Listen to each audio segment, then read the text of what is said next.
साबिक news anchor और TV मेजबान मदिया नकवी ने तस्दीक कर दी कि उनके यहाँ पहले बच्चे की पैदाइश हो गई।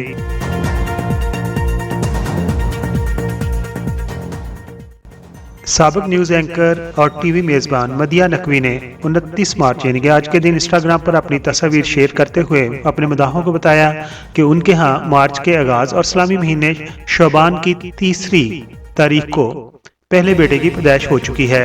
टीवी मेजबान ने यह भी बताया कि उन्होंने अपने बेटे का नाम सैयद जाहिर हुसैन रखा है। टीवी मेजबान ने यह भी बताया कि उन्होंने भी अपने बेटे का नाम सैयद जाहिर हुसैन रखा है और उन्होंने दुआएं करने पर अपने मदाहों का शुक्रिया अदा भी किया।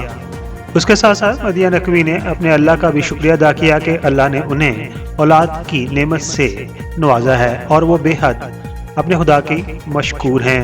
मदिया नकवी ने अगरचे बताया कि उनके यहाँ पहले बच्चे की पैदाइश तो 2 हफ्ते कबल हो चुकी है। मदिया नकवी गुज़िश्ता कुछ हफ्तों से टेलीविजन स्क्रीन से दूर थी और वो ARY पर मॉर्निंग शो करती थी।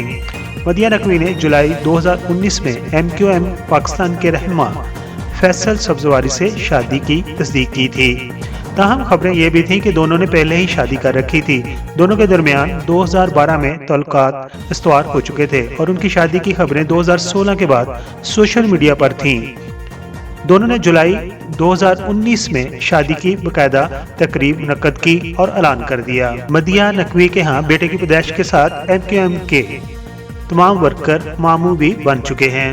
PK मेगा वीडियोस की जानिब से मदिया नकवी को हम बहुत बहुत मुबारकबाद देते हैं और हमारे सब्सक्राइबर उनके यहाँ बेटे की पैदाइश पर क्या कहना चाहते हैं, अपने ख्यालात का इज़हार कमेंट्स बॉक्स में ज़रूर कीजिए। अपना बहुत सारा ख्याल रखिए। Thank you so much.